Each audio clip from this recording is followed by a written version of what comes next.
Buenos días, pueblo hondureño. Gracias por sintonizar Noticiero CIN un día más. Hoy, martes 1 de julio del 2025. Son las 7 de la mañana y venimos ya recargados con una agenda que nos promete resolver ciertas incógnitas acerca del tema de economía en el país en general y por supuesto en los últimos escándalos que se han dado a nivel nacional, no tanto en lo jurídico, sino en lo económico social a nivel general en nuestro país. Creo que cuando tenemos un país que tiene recursos limitados, lo mejor es tratar de gastar limitadamente. No podemos pretender gastar como si fuésemos una potencia en primer mundo cuando sabemos que no nos ajusta como nación. Sobre todo en los últimos escándalos que se han dado, este dinero va destinado a lo otro y al final se gastó en esto, fondos que eran para otras personas y no llegaron a ellos, sino que supuestamente fueron desviados para campañas políticas. Esto entre otras cosas más. Y esto solamente es el inicio de la tela. Esto es algo porque salió a luz. Habría que ver cuántos casos más, y esto no hablemos del gobierno actual, hablemos de hace años que vienen dándose estas malas prácticas. Lo que pasa es que se condena porque actualmente acaba de suceder, sin embargo es una práctica que se viene dando a lo largo de los años y que claramente lo que vendría es afectar la economía. Hay un fondo departamental que se le entrega a los diputados para obras sociales, actividades en el sentido como becas, entre otras cosas. ¿Qué diferencia hay entre un fondo de estos con el fondo de salud, por ejemplo? Es el presupuesto de salud que tanto se adolece a lo largo de los años. Tantas cosas que hay para hablar. Vamos a, bueno, esta mañana tenemos al doctor y experto y ex presidente del Colegio de Economistas, Julio Raudales, quien nos va a ayudar a poder encontrar todo este meollo del asunto y entender de una vez por todas si Honduras puede subsistir o estamos al borde de un colapso económico con estas malas prácticas que se están dando, porque poco a poco el recurso se va a acabar y al final no vamos a tener de dónde sacar y vamos a tener un país endeudado más de lo que ya está actualmente. Buenos días, doctor Julio Raudales, bienvenido a Noticiero CIN. Muy buenos días, Jefferson. Es un gusto estar con ustedes en esta mañana del 1 de julio. Gracias. Doctor Julio, yo tengo una incógnita y el pueblo hondureño también y quiero empezar así directo. Eh, Vamos a ir abordando los temas poco a poco. La presidenta Castro, quien estuvo en la conferencia en España, en Sevilla, vamos a verlo luego.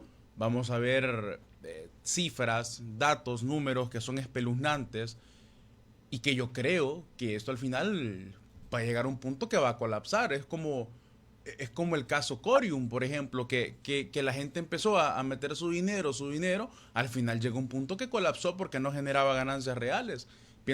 Yo pienso que el Estado podría también colapsar si solo se le está sacando y al final lo que haríamos es endeudar más al país. Buenos días y no sé, empezar de esta manera, quizás, doctor Julio. Sí, bueno, es evidente, Jefferson no es el primer país o no sería el primer país que colapsa económicamente. Se han tenido, sobre todo en Latinoamérica y en África subsahariana, casos espeluznantes de hambrunas, de quiebras de negocios y de situaciones complejas que derivan también en conflictos sociales. El caso más cercano y más actual que tenemos es el de la Argentina, ¿no? Que es un país que ha estado al punto de la quiebra prácticamente desde el comienzo del siglo, ¿no? Y que no ha podido levantar cabeza pese a los múltiples esfuerzos que se han hecho y también a pesar de que tiene un capital humano bastante desarrollado. Argentina es uno de los países más educados de la región, es uno de los países más ricos en recursos naturales también, tiene mucho gas natural, tiene extensos territorios, tiene una gran cantidad de agua y tiene costas en el Océano Atlántico recursos marítimos. Y uno se pregunta cómo es posible que un país tan rico como este, un país tan grande como la Argentina, por ejemplo, haya caído en una situación tan complicada durante los últimos 25 años. Y para qué seguir mencionando ejemplos, yo quise hablar de Argentina porque a mí me da mucho pesar que un país con tanto potencial esté en una situación tan complicada, ¿no?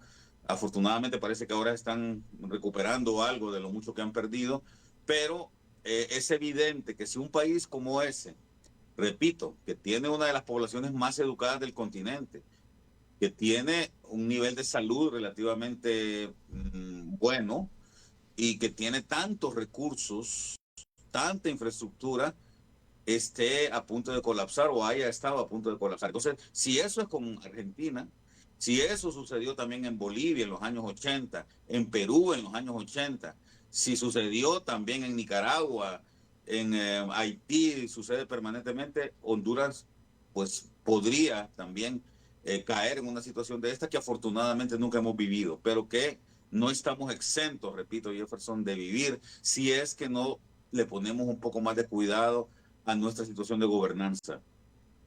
Yo creo que el problema principal del hondureño es, esto pasó en Bolivia, no va a suceder en Honduras. Esto pasó en Haití, estamos años luz de que suceda en Honduras. Yo creo que ese es el problema principal que tiene el hondureño. Creo que es el problema principal del ser humano, ¿verdad? Nadie piensa, Jefferson, que le puede suceder a él una tragedia, ¿no? Cuando posiblemente en el caso de las enfermedades venéreas, por ejemplo, el caso del SIDA, ¿no?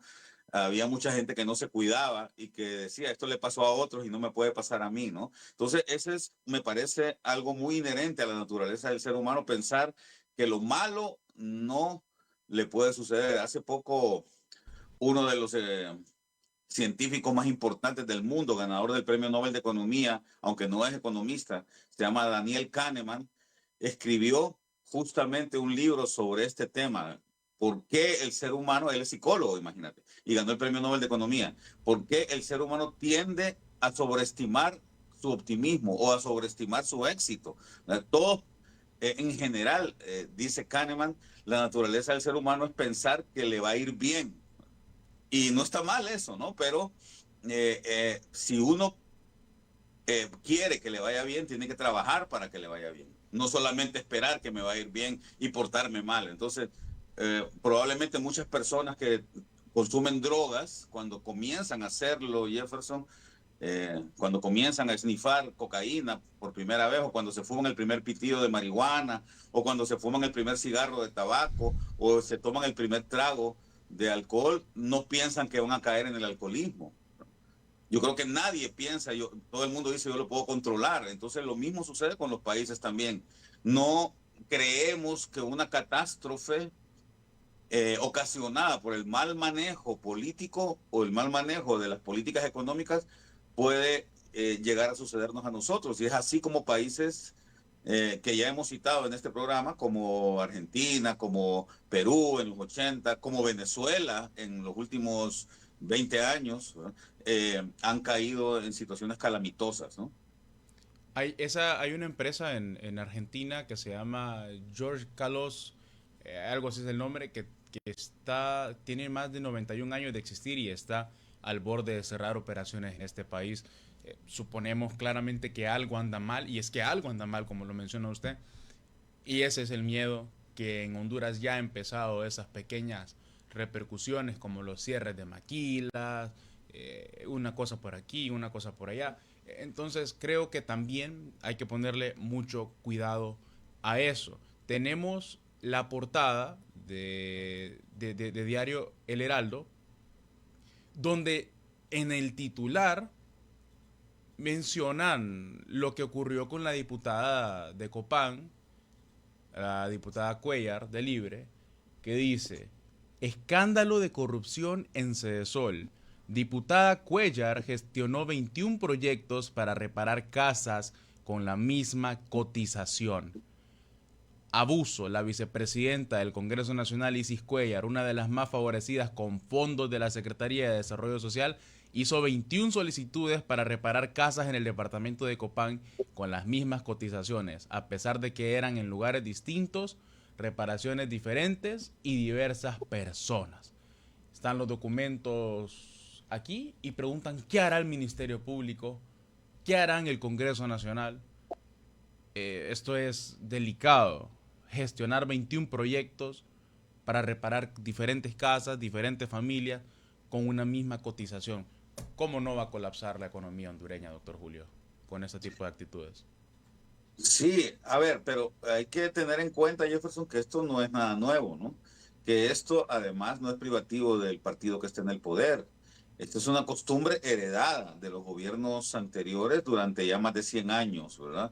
En diversas formas, siempre las personas que optan a cargos públicos, que tienen poder, lo utilizan lamentablemente no para favorecer el bien común, sino para favorecerse a ellos mismos y buscan maneras de tergiversar, de doblar el andamiaje legal para poder llevar estos recursos hacia sus cuentas particulares o hacia favorecer, digamos, a X o Y personas que de alguna forma tienen control sobre ellas, ¿no? Eso es lo que ha estado sucediendo.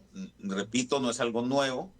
Probablemente, más bien yo diría, y no quiero con esto salvar de responsabilidad a las personas implicadas, pero Claro. probablemente la gente de Libre eh, sea un tanto más obtusa, más naive, menos hábil para llevar a cabo estas trampas o cachurecadas, como le dicen también, como se le dice también en el argot acá en Honduras, ¿no? Entonces, yo que trabajé tanto tiempo en el sector público y que durante 25 años, durante 20 años fui un técnico en la Secretaría de Finanzas y en la Secretaría de la Presidencia, pude ver también cómo de manera profesional los políticos utilizaban los recursos públicos para llevar agua a su molino, tergiversaban o doblaban la ley o aprobaban leyes que les permitían, que dejaban hendiduras que les permitieran hacer esto. Una de esas, por ejemplo, y mucha gente está hablando de ello, yo lo comprendo ahora, ¿no? Que mucha gente habla de esto en este momento, pero es algo que representa únicamente una cultura del servicio público en Honduras. Utilizaban leyes como la Constitución de la República, que permite que exista un fondo departamental. La Constitución misma permite que exista un fondo departamental para que los diputados lo manejen. Entonces, ¿qué te quiero decir con esto? Que no están haciendo en principio nada ilegal. Cuando el presupuesto, cuando en el presupuesto nacional se les otorga a los diputados una cantidad de dinero para que ellos vayan y hagan obras, están actuando legalmente. Y la discusión en esta situación, Jefferson, se torna entonces más ética, ¿verdad? Porque si yo tengo esa posibilidad de utilizar el fondo, o si el gobierno asigna, porque el gobierno es el que elabora el presupuesto, aunque el Congreso lo aprueba, y si el gobierno asigna en el presupuesto o consigna en el presupuesto una cantidad de dinero solo para los diputados del Libre, por ejemplo, para que ellos lleven proyectos en desmedro de las posibilidades de los diputados de otros partidos políticos, ahí el asunto se torna éticamente reprochable. Ya de por sí, ¿verdad? Utilizar dinero público para campaña política debería ser reprochable, pero imagínate, Jefferson, que también el presupuesto consigna que a los partidos políticos se les da una cantidad de dinero para que hagan campaña política.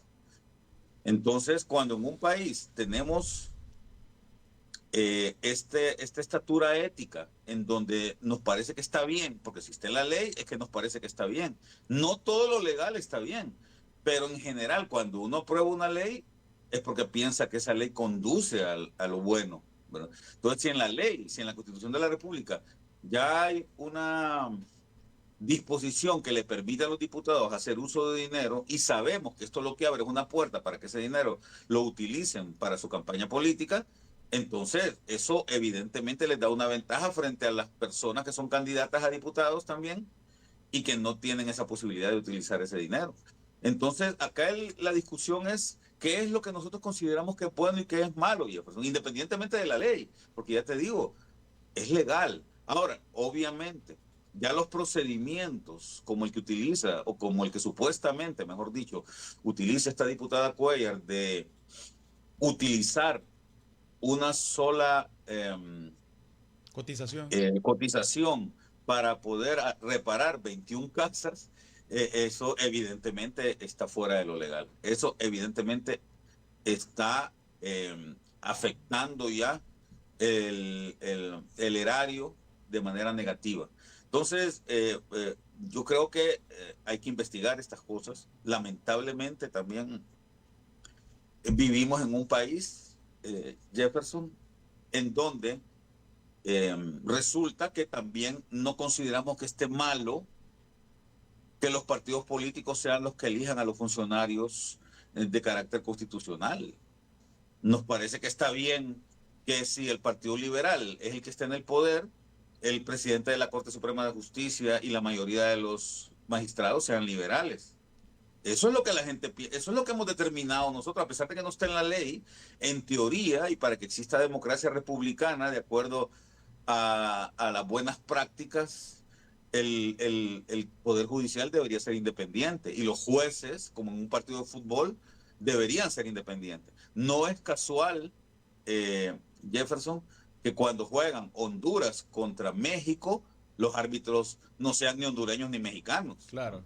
Porque ahí hay un interés. Entonces, tampoco es...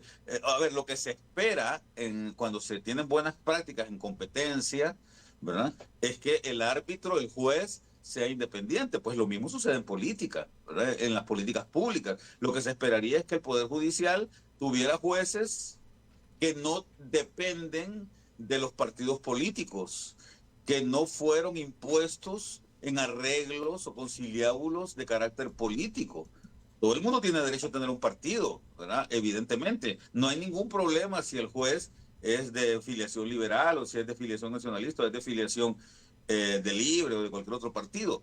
Pero si ese juez fue colocado ahí gracias al favor de un político o gracias a un arreglo entre los partidos políticos en donde el Partido Libre le dice, y el Partido Liberal y el Partido Nacional llegan a un acuerdo y dicen de 15 magistrados, vamos a tener 6 de Libre, 5 del Partido Nacional, que es el segundo en cantidad de votos en las elecciones, y 4 del Partido Liberal, ya ahí tenemos un arreglo que podría parecer, y ese es el problema, que podría parecer bueno, que parece bueno, pero obviamente si un magistrado fue impuesto por el Partido Libre y por el coordinador del Partido Libre, o si un magistrado fue nominado gracias al favor del presidente del partido, del central ejecutivo del Partido Liberal, o gracias al favor del presidente del Comité Central del Partido Nacional, ese juez se debe a quien lo puso ahí. Va a velar por eso. Eso le resta independencia. Lo mismo sucedió con el Ministerio Público. A mí me tocó, Jefferson, como rector y representante de las universidades privadas, integrar la junta proponente para la elección del fiscal general y fiscal general adjunto. Y daba pena, pero en las negociaciones siempre salía a la luz el hecho de que los partidos políticos ordenaban o proponían o decidían, a pesar de que éramos supuestamente una junta independiente, ¿verdad? Pero luego enviamos 5 nominados. Hay que recordar, yo creo que vale la pena, Jefferson, que la nominada con mayor nota tenía 93% en su calificación. Luego es la abogada Almendares, ¿no? Jenny Almendares. Y el segundo lugar lo ocupaba el abogado Mario Morazán con 91%.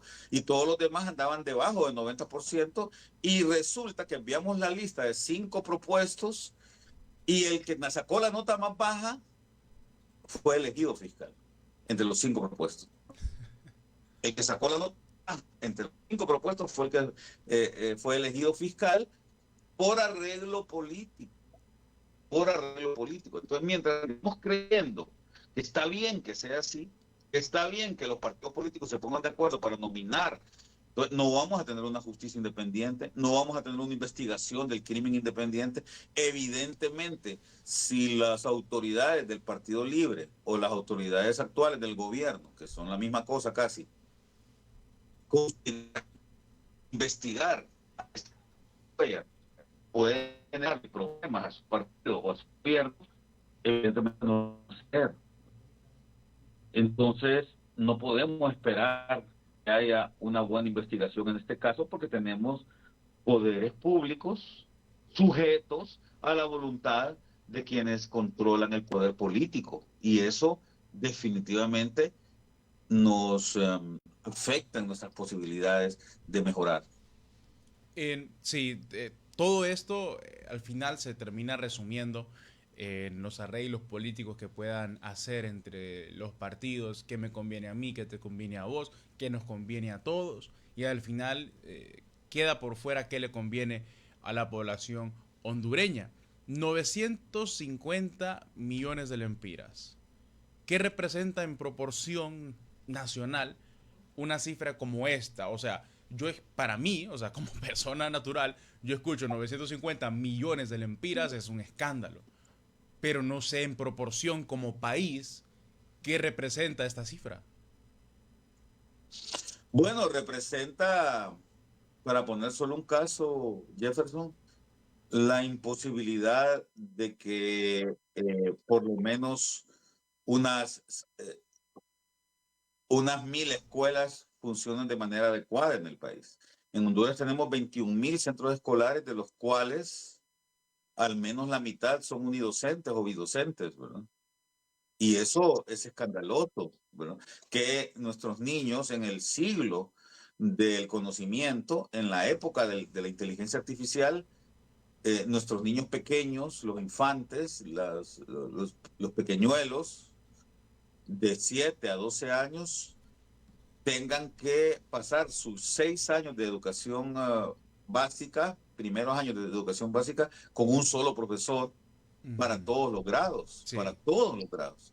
Eso, si el dinero se manejara bien, ni siquiera habría necesidad de aumentar impuestos, ¿verdad? Yo escuché ayer a la presidenta Xiomara Castro leyendo un discurso que le preparó una persona que probablemente no sabe nada de economía, eh, diciendo que el problema de Honduras es que solo tenemos una carga tributaria del 17% del PIB. Seguramente la señora no sabe qué es el PIB, ni tiene idea, y probablemente no entiende que 17% del Producto Interno Bruto es una gran cantidad de dinero. En claro. Honduras el Producto Interno Bruto son 1.000 millones de lempiras este año. 17% son 170.000 millones de lempiras, entonces. Eh, perdón, son 1.000 millones, sí, son 1 billón de lempiras. O sea, 1 millón de millones es el PIB de este año de Honduras. Wow. Y eso significa que 170.000 millones, perdón, que 17% son 170.000 millones de lempiras. Y eso debería ser suficiente. Imagínate que me estás hablando de 950. ¿Cuántos 950 millones comparado con 170.000 millones que se recaudan en Honduras este año? Es Sí. poquito, es bastante poco, es menos del 0.5%. Entonces, eh, debería ser suficiente si se utilizara bien, Jefferson. Lamentablemente, para nosotros no está mal que el dinero se ocupe, que el dinero público se ocupe en pagar sueldos y salarios a personas por no hacer nada. El otro día yo estuve en un ministerio, en una secretaría, tenía que ir a hacer un trámite en las secretarías de Estado, y como yo trabajé tanto tiempo en el gobierno, me encontré con un conocido que me vino a saludar y le pregunté, ¿qué estás haciendo? ¿Estás trabajando en el gobierno? Y me dijo, sí, estoy acá. ¿Y cuál es tu función acá en esta oficina pública? Y me dijo, yo soy el que le sirve café a las personas que vienen de visita. O sea, se dan el lujo, el gobierno se da el lujo de tener a una persona exclusivamente para servir café a quienes íbamos de visita, a los visitantes. Eh, Eso no sucede en una empresa. Un empresario, ni siquiera en una empresa corporativa, como un banco, por ejemplo, se puede dar el lujo de pagar a una persona solo para que sirva café. Y en las empresas privadas que funcionan bien, justamente el dinero administrativo no suele ser más del 20-25% para el funcionamiento, el 25% del presupuesto para el funcionamiento en una empresa, se utiliza lo más eficientemente posible para evitarle más costos a la empresa y que la empresa pueda ser competitiva. En el gobierno no.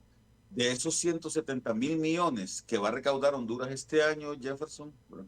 Aproximadamente 110.000 millones se van a utilizar para pagar sueldos y salarios. Entonces estamos hablando que es ¿Cuánto se va a utilizar para pagar sueldos y más o salarios? menos unos 110.000 millones, Ok. ¿verdad? De los 170.000 que se recauden, ¿verdad? Entonces estamos hablando de que Quedan 60.000 millones. a diferencia de una empresa que no utiliza más del 20-25% para cubrir sus gastos de salariales, ¿verdad? Y administrativos, ¿no? Y me refiero no solamente a sueldos y salarios, sino que a otras compras, al manejo, a la compra de insumos administrativos y cosas de ese tipo, papelería y todo esto. En el gobierno de Honduras, 110.000 millones se utilizan para gasto corriente.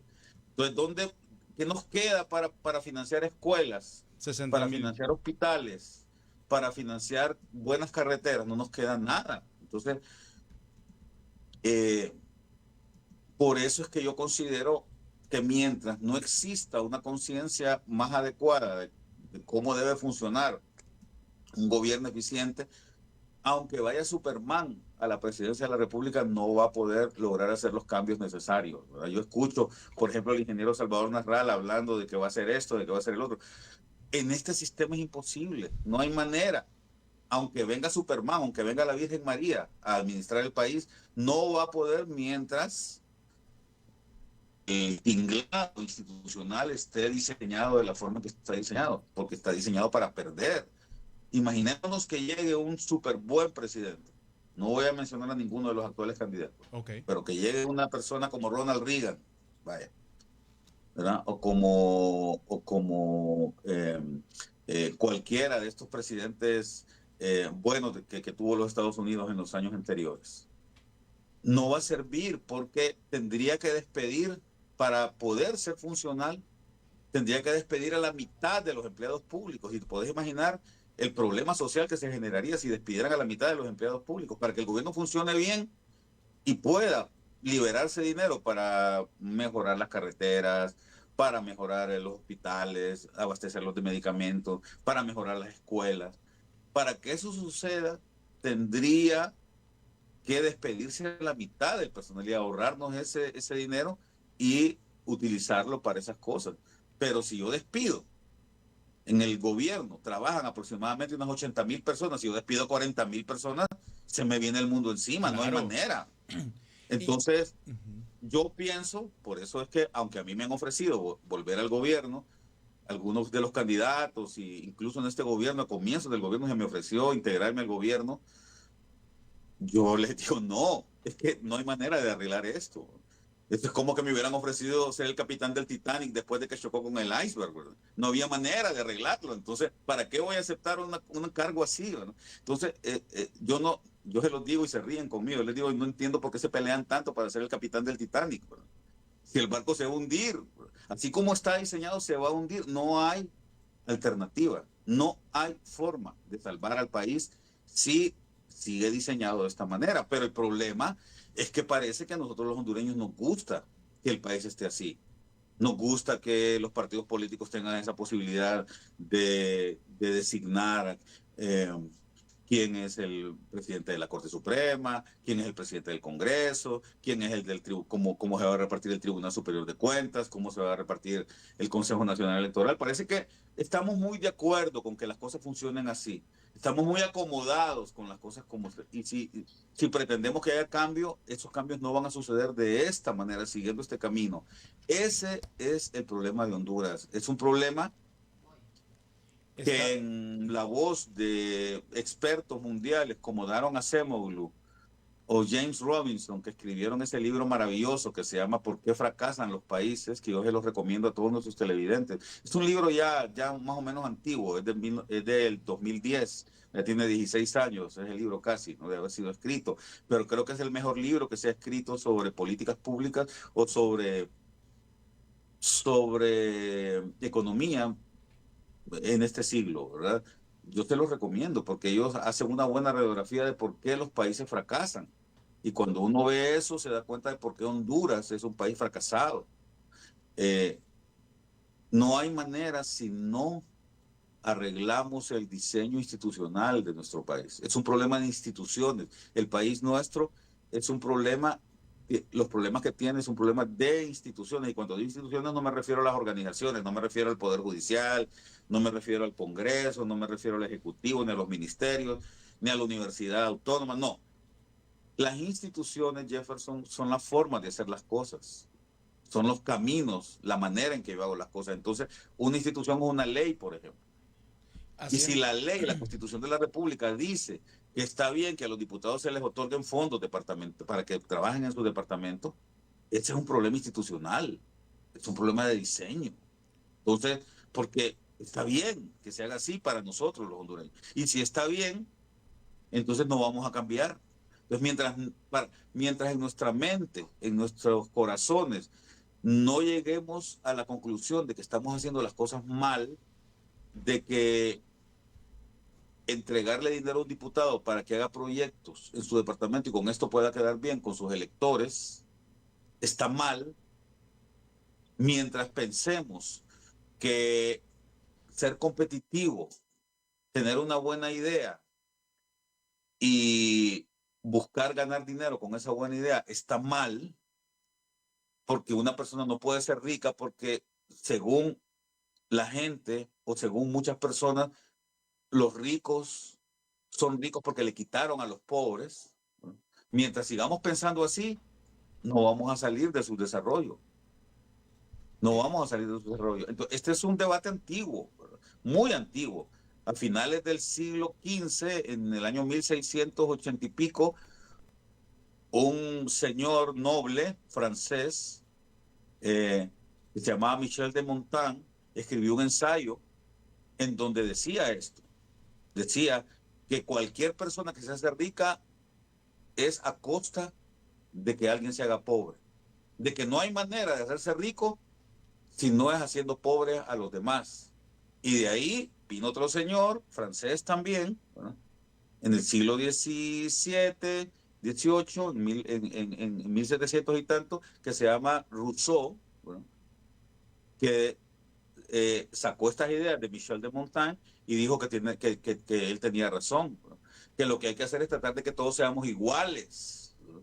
De que lo que hay que hacer es que no haya gente más rica que otra, de que está mal que haya gente más rica que otra.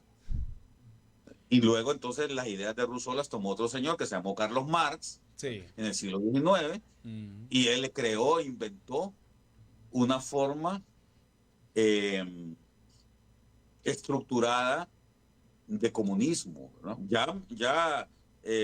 Montaigne, Michel de Montaigne era comunista, ya Rousseau era Era comunista. comunista. Pero este señor, que se llama Carlos Marx, inventó una manera estructurada de ser comunista en su obra seminal, en su gran obra que se llama El Capital, en donde ya definió los parámetros para que se creara el Estado socialista, ¿verdad? Que es el que tuvimos durante todo el siglo XX.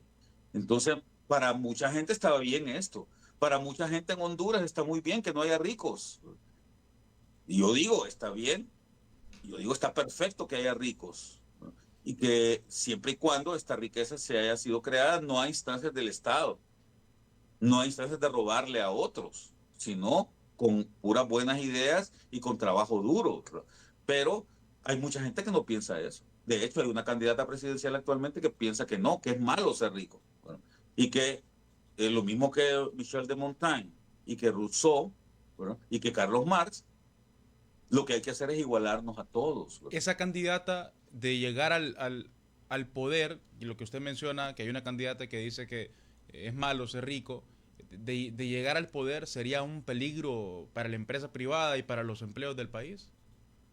Yo no sé, es que yo no me atrevería a emitir un juicio sobre eso porque yo pienso que esta persona ni siquiera ha leído todo lo que yo te estoy mencionando ahora. Yo creo que si yo le pregunto quién es Michel de Montaigne, a ella no tendría la más mínima idea de quién es.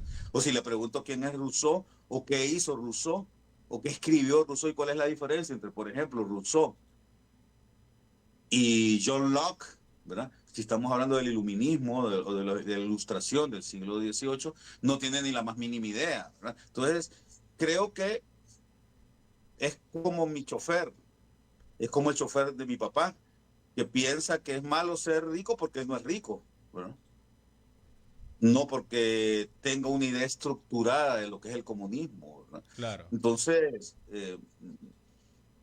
Estados Unidos llegó a ser la potencia que es actualmente porque hubo un grupo de personas en el siglo XVIII y siglo XIX que entendieron que la manera de que haya bienestar en un país es dar libertad para que la gente, facilitarle a la gente la posibilidad de que si trabaja con denuedo y tiene buenas ideas puede llegar a tener dinero. Y que cualquiera que decida que sea pobre, lo sea por su decisión, porque decidió no estudiar, porque decidió no trabajar duro. Bueno, a mí me parece excelente que pobres siempre y cuando sea su decisión. Bueno, pero porque les gusta más estar escuchando música todo el día, ¿verdad? Porque les Claro. gusta más divertirse mucho y pasar todo el día en la playa comiendo cocos y cangrejos, ¿verdad? Si es así, que yo elegí ser pobre, no hay ningún problema, pero si yo tengo una buena idea y se me permite desarrollar esa idea y competir y buscar libremente ese bienestar, a mí me parece fantástico, pero por eso es que Estados Unidos se desarrolló y es la primera potencia mundial, ¿verdad? Y China, que hasta hace poco era un país muy pobre, está desarrollando actualmente y está creciendo actualmente porque implementó esas mismas ideas que tuvieron los estadounidenses en el siglo XIX, XVIII. Es, es, Entonces, entonces yo no sé si va a ser un peligro, porque me da la impresión de que la mayoría de la gente que está aupando esta candidatura no tiene ni idea de cómo lograr estas cosas. Así es que yo más pienso que en Honduras el gran problema es la ignorancia, ¿verdad? Es que no tenemos gente que piense adecuadamente dentro de los círculos políticos, ¿no? Sacando en lo que estábamos conversando, yo estaba sacando matemática simple con los datos que estábamos hablando del PIB, del Producto Interno Bruto, que serían alrededor de 170.000 millones de lempiras. Esa es la recaudación tributaria. La recaudación tributaria, perdón. Y 110.000 millones se irían en sueldos. Cuando una empresa regular usa el 20 o 25%, prácticamente en Honduras se estaría utilizando el 64.7%. Prácticamente se estaría yendo eso en pagos de salarios, 64.7%. Cuando en una empresa se llega al 30%, ya se establece como una carga laboral.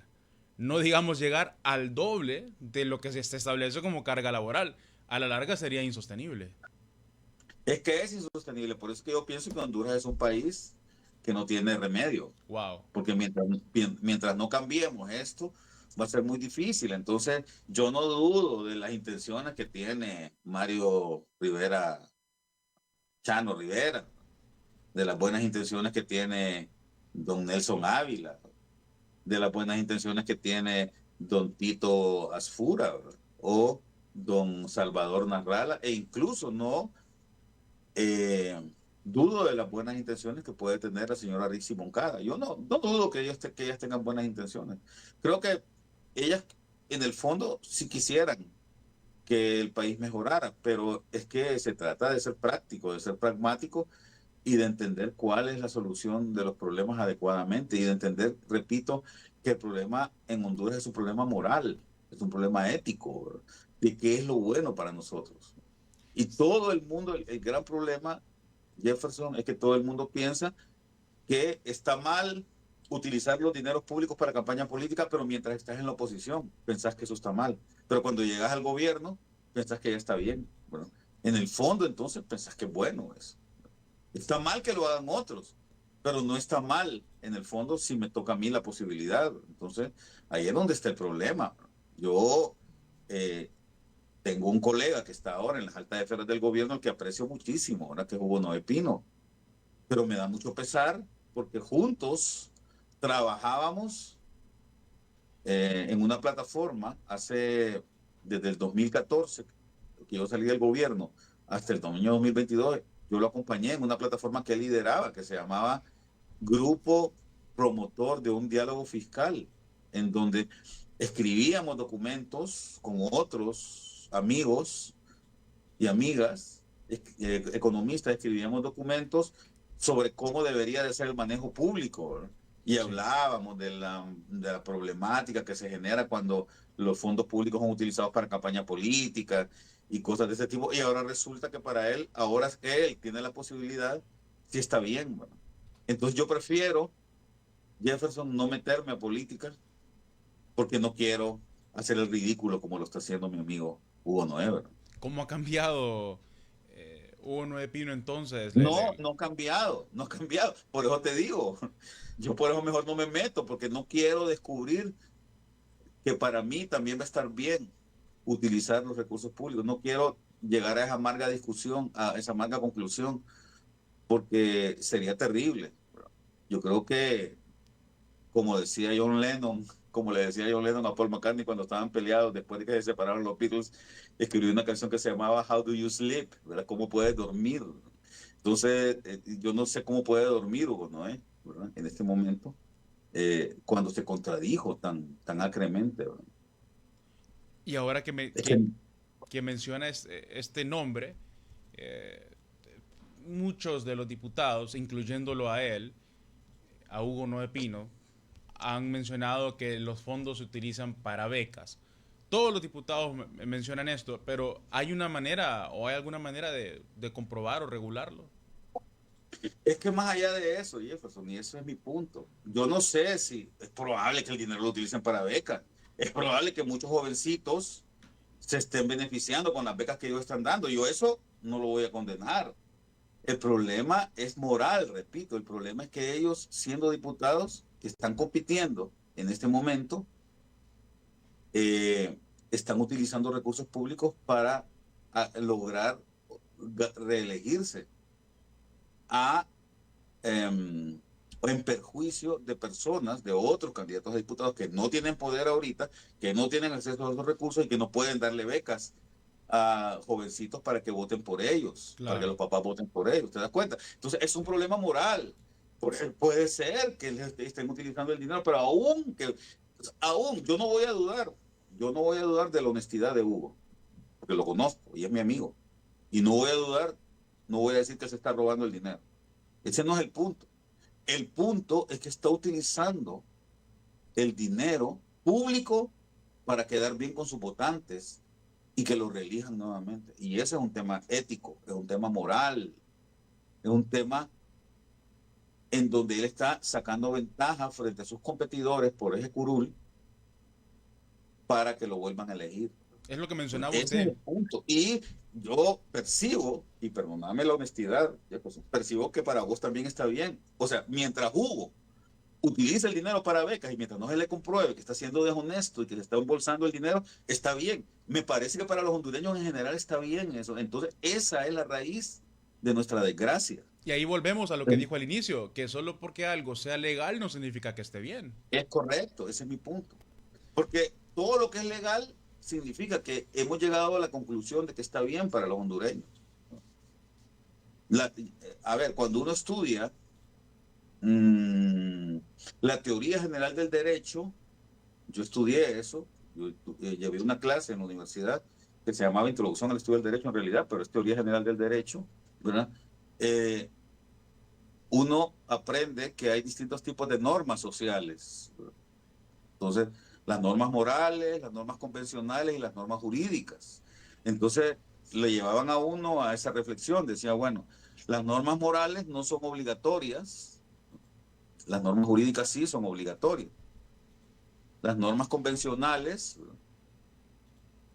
no son obligatorias tampoco, pero existe una forma de castigar a las personas que violan las normas convencionales. Por ejemplo, cuando alguien pone los codos en la mesa, o cuando alguien durante una comida, o cuando alguien no se comporta adecuado, no saluda Sí. al llegar a un lugar, esas son normas convencionales, recibe un castigo social por eso, la gente lo ve con menosprecio, ¿verdad? Entonces, existe la obligatoriedad, en el caso de las normas jurídicas, que son obligatorias, pero no necesariamente son iguales a las normas convencionales ni a las normas morales. Entonces, digamos, hay una diferencia entre la normativa social, ¿verdad? Entonces, no siempre lo moral es jurídico y no siempre lo jurídico es moral. Y ahí es donde, porque, a ver, lo que sea bueno o malo para vos o para mí puede ser distinto.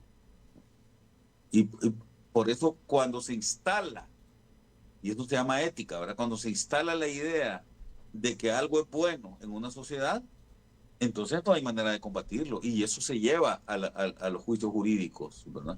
Entonces, cuando para nosotros es bueno que los partidos políticos se repartan el erario o se repartan los cargos, entonces ahí tenemos un problema, porque nos va a llevar a malos resultados. Y ese es el punto. Algo que me ha dejado dando vueltas en mi cabeza es el hecho que Honduras no tenga, económicamente hablando, compostura, según lo que me comentaba usted, por la manera que se ha llevado a lo largo de los años. No hablamos de esta administración, sino el modelo que ha tenido Honduras a lo largo de los años. Y me comenta que no duda de las buenas intenciones que pueda tener Rix, que pueda tener Narrala, Chano, Nelson Ávila y todos estos candidatos presidenciales. ¿Qué puede hacer? Yo no creo que una administración sea suficiente. Aunque estos... Correcto. ¿Ah? Es correcto, estoy de acuerdo. Sí, yo no creo que una administración sea suficiente, aunque gane el que mejor tenga las intenciones, no va a poder, pero también es ilegal la reelección en Honduras, pero ¿qué puede empezar a hacer los próximos gobernantes para empezar a revertir esta situación? Rediseñar el gasto público, evaluar el tamaño del Estado, no sé. Por eso le pregunto a usted, ¿qué pueden hacer para empezar a revertir esta situación catastrófica económicamente en la que está Honduras? Es que no tiene que ser una cuestión de que haya reelección o no. No tiene que ser un solo presidente, ni tiene que ser. Yo creo que ese es otro de los grandes errores históricos que se han cometido, no en este país, en otros países también. Pensar que es una persona la que va a cambiar las cosas, ¿verdad? Que lo que hay que hacer es tener un Bukele aquí en Honduras, por ejemplo. Hay mucha gente que cree eso.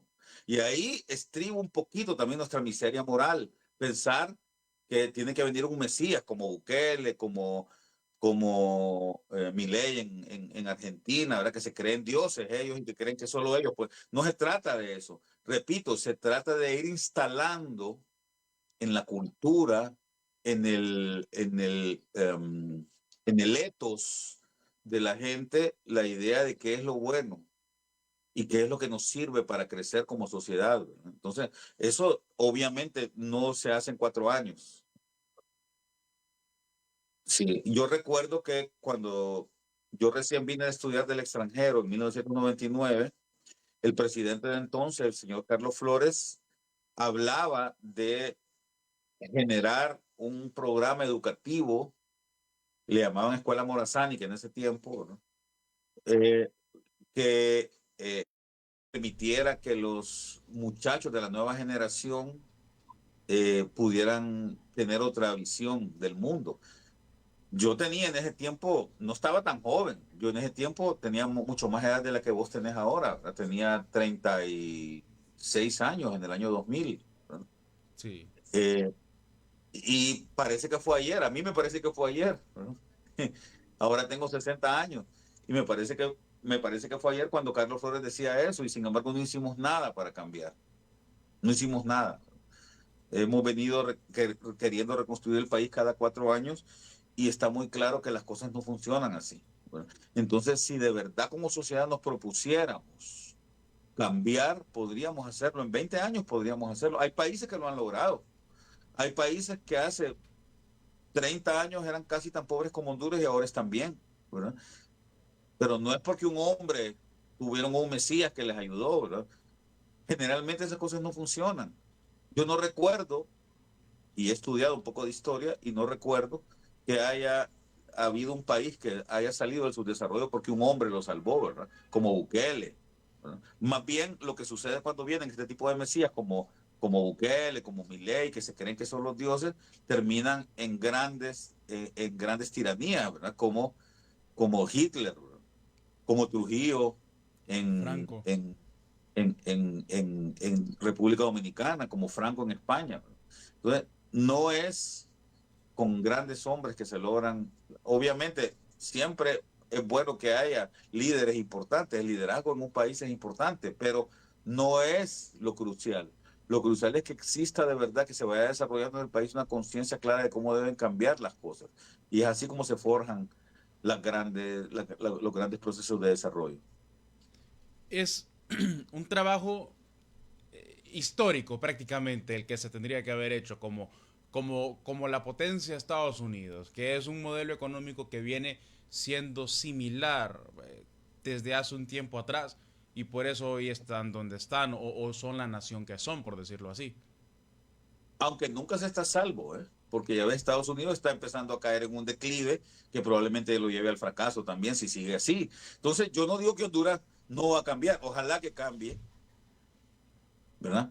Pero no va a ser con la forma en que pensamos nosotros actualmente los hondureños que vamos a cambiar. Tenemos Muy, que cambiar de manera de pensar si es que de verdad queremos cambiar al país.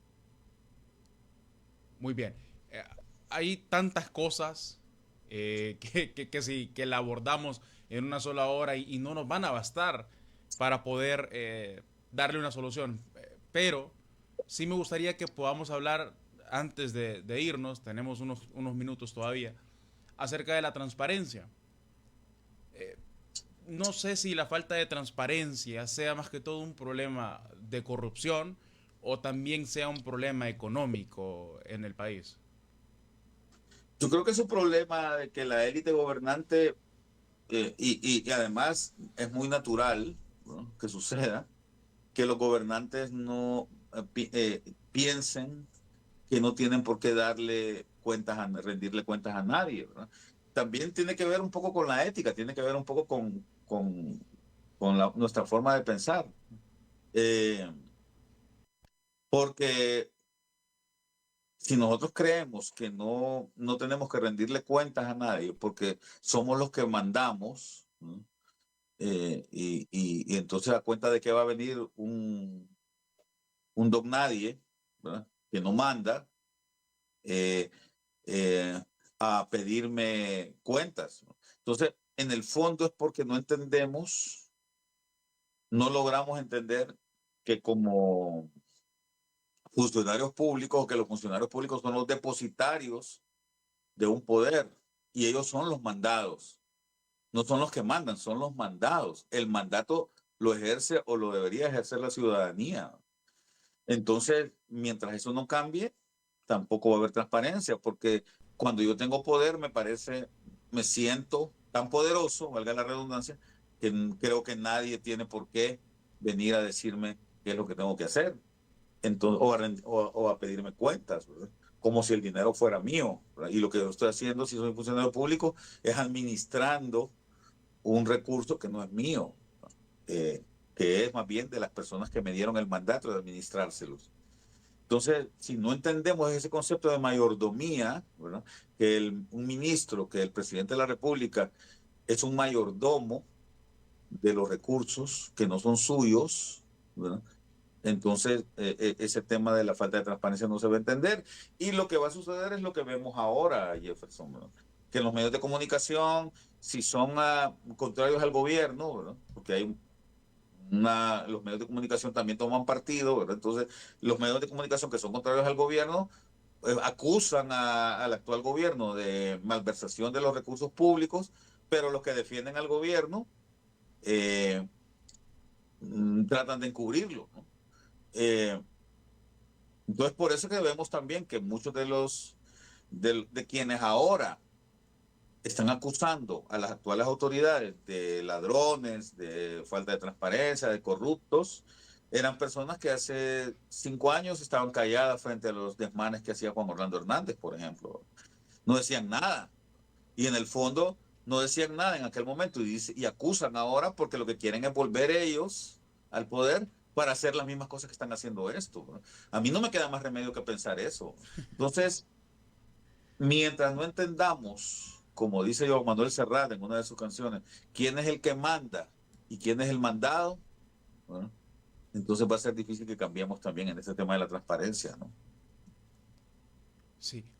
Los jóvenes hoy en día, los jóvenes como yo, pero que no están en el ámbito de los medios de comunicaciones, que no analizan la política diaria, que no analizan la economía del país, sino que solo miran titulares en medios de comunicación y ven la política como un instrumento de corrupción, o que simplemente no saben qué hacer con su economía.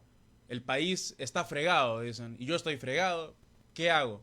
¿Qué mensaje le enviaría a esos jóvenes que no tienen rumbo para que empiecen a tomar control de sus finanzas? Yo creo que es importante que los jóvenes, como vos, comiencen a adquirir conciencia. Yo trabajo con jóvenes y es lamentable ver que, pero es natural casi también, ver cómo muy pocos jóvenes se preocupan por sus semejantes, por el entorno. Cuando yo era un niño, hace 50 años, había un poco más de conciencia por parte de algunos jóvenes. Probablemente andaban extraviados en qué era lo bueno y qué era lo malo también. Y por eso es que tenemos el país que tenemos ahora. Pero por lo menos había cierta conciencia. Yo creo que la política sí es importante, Jefferson. Sí. Pero la buena política, hay que tratar de entender qué es lo que en la práctica te va a llevar a mejorar, ¿verdad? Muy bien. Los jóvenes, cuando yo era un niño, que yo veía en la universidad, cuando yo estaba en la escuela, eran gente que sí luchaba, que sí tenía una mayor conciencia, aunque probablemente estaban equivocados y por eso es que llegamos a estos resultados que tenemos hoy. Pero, repito, sí es importante que entendamos bien la política y que nuestra nueva generación empiece a estudiar con conciencia la política, ¿no? Muy bien. Doctor Julio Raudales, con su experiencia y su conocimiento y su independencia, nos ha venido a enriquecer muchísimo a este programa esta mañana. Le agradecemos y le enviamos un fuerte abrazo hasta la capital de la República. Muchas gracias, Jefferson, y un saludo a todos en San Pedro. Espero que nos estén viendo en todo el país. Así es, un fuerte abrazo a todos, gracias por habernos sintonizado esta mañana, un fuerte abrazo y que estén bien.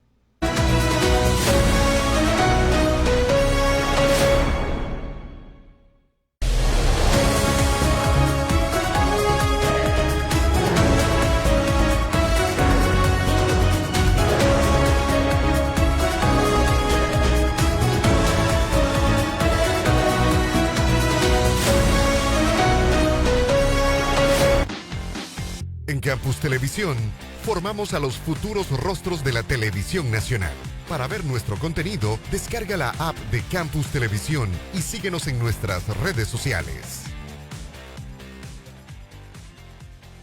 Experimenta la emoción del fútbol como nunca antes. El VAR de la 12, tercera temporada, con el análisis y polémica de cada partido, la pasión de cada jugada y la adrenalina de cada gol. Coberturas completas de los equipos del fútbol hondureño y selección nacional, con toda la información deportiva nacional e internacional. El VAR de la 12, tercera temporada, lunes y viernes a las 7 de la noche por Campus Televisión y sus redes sociales.